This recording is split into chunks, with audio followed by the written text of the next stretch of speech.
The first is, what did you discover that you didn't know? What is it that being in a committed relationship did for you that you didn't realize it might do beforehand? So there are two sides of that. There's kind of the alleviation of the negative and the positive side of it. So I think, back before I had that experience, my kind of irrational gut reaction to intimacy in general was, I'm going to be trapped. This person's going to expect too much of me. I'm going to disappoint them. I'm going to hurt them. I'm going to hurt myself. It's better if we just kind of go our separate ways. Right. It's better if you keep it shallow. Exactly. It's safer. I think the first epiphany was that's not necessarily true. You're not necessarily going to, the world's not going to end if you have a fight, and you're not going to ruin each other's lives, and you're not going to be trapped all the time. There's a different, and this kind of leads into the positive side of the epiphany, which is that there's a different kind of freedom in commitment, which is the freedom to,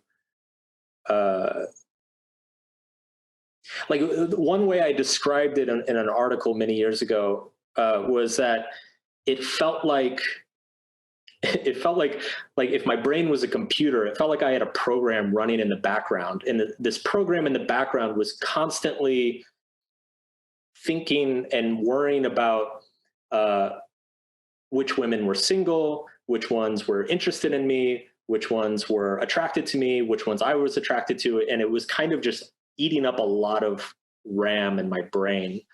And as soon as I hit that point, it was actually almost instantaneous when I proposed to my wife. It's like that program just shut down, and suddenly my computer, like my brain, had like 30% more energy to focus on other things. And I realized the feeling was of liberation. It was like, wow, I never, this is solved. I never have to think about this stuff ever again. I never have to worry about it. That's the problem with a too easy divorce route.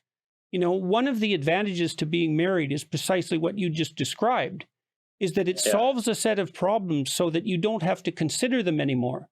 But if divorce looms as a too easy exit, then every time you have a fight, you can think, well, I can just dissolve this relationship.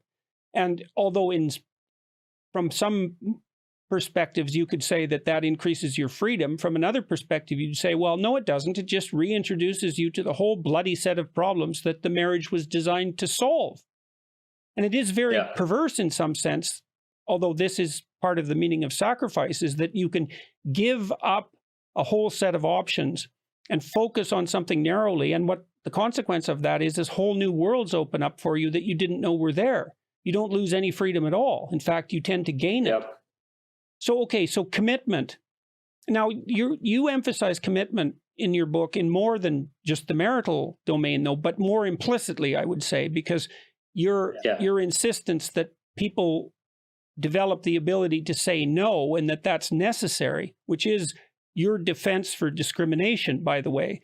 That also that implies a broadening of the appreciation for commitment, is you have to commit to some set of values, or you're swamped by chaos, is essentially the situation. Yes. Yeah. So that epiphany of kind of commitment in the romantic space, or in the intimate relationship space, I quickly saw that you can apply that in other areas of life. It's a deep commitment to, say, a career path is liberating in a lot of ways, because it removes distractions and extraneous options and things that may, waste your energy. And so I argue towards the end of Everything is Fucked that there's, that I think are kind of our, especially here in the US, we have this worship of freedom for its own sake. And I think the definition of freedom in the US often gets very warped, of just having lots of stuff or being able to do lots of stuff. And it's what I discovered is that kind of the traditional ideas of freedom and liberty and things like that from the Enlightenment was much more of this like virtuous, you know, having a freedom to decide who you are, having a freedom, you know, discipline was seen as a form of freedom. That's the freedom to choose your own shackles. Yeah. Yeah. And you talk about that with choosing what, man, I'm not going to say this properly, but setting a goal and deciding how much pain you can tolerate to accomplish that goal and being okay with it. Because you said, you know, people want to be a CEO and they don't want to work 80-hour weeks. Like they don't understand. I don't know what that had to do with what you guys were just saying. Something. It's totally a part of that. And in fact, I think this is I think the one reframe, if you were to take one kind of reframe from my work that I think has resonated the most, I've taken kind of that classic self-help motivational speaker question of like, what do you want in life? You know, do you want the corner office? Do you want to have a boat? Do you want to have 10 kids in an amazing garage? You know, like whatever you want. And twisting that over and saying, okay, what are the problems you want in your life? Yeah. Because there's no escaping problems and struggle. And it's easy to want the benefits of something without wanting the costs. And so you need to ask yourself, like, what are the costs that I'm okay with? Because that's actually a much better indication of A, what you're going to be successful at, and B, what actually makes you different from other people. You know, what actually distinguishes you as a person and kind of can form your identity. You do a bit of investigation into the sacrificial motif in your second book. I believe it's mostly in the context of false religions. But you make a case, it's just something I'd like to point out because it's part of where it seems to me that your thinking is going, is that the case you're making is that you can tell what you want by observing what you're willing to sacrifice for it. Yes. And sacrifice, modern people have a very shallow notion of what sacrifice constitutes. Sacrifice is, in fact, how you please the gods. And archaic people acted that out because they were struggling to bring to consciousness the knowledge that it was necessary to give up something that you valued in the present to gain something that you valued even more in the future. And maybe they acted that out by offering up a choice cut of meat to God, and that seems pretty barbaric and archaic to us, but that was the birth of a tremendous idea. And the tremendous idea was the observation that if you gave up something you valued, you could bargain with the future. And that's like the most amazing discovery that human beings ever made. It's like the discovery of the utility of work. A little pain now will pay off in the future. It's equivalent to the discovery of the future. It's no trivial thing. So then the question becomes, what is it worth? What is it that's worth sacrificing for? And you found in your own life that commitment was one of those things.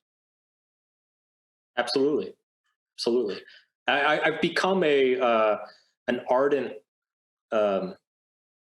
zealot for marriage. It's funny because my career actually started in men's dating advice, and I still get emails all the time from young people who, they say, what's the point of marriage? Like, what's the point of settling down? What's the point of being with one person? And I feel like I've become a very unlikely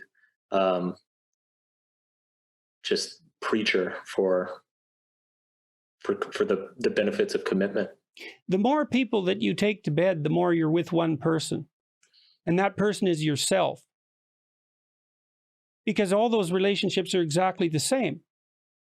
The fact that they happen to be different bodies is trivial compared to the depth of realization that you obtain by getting to know one person really well.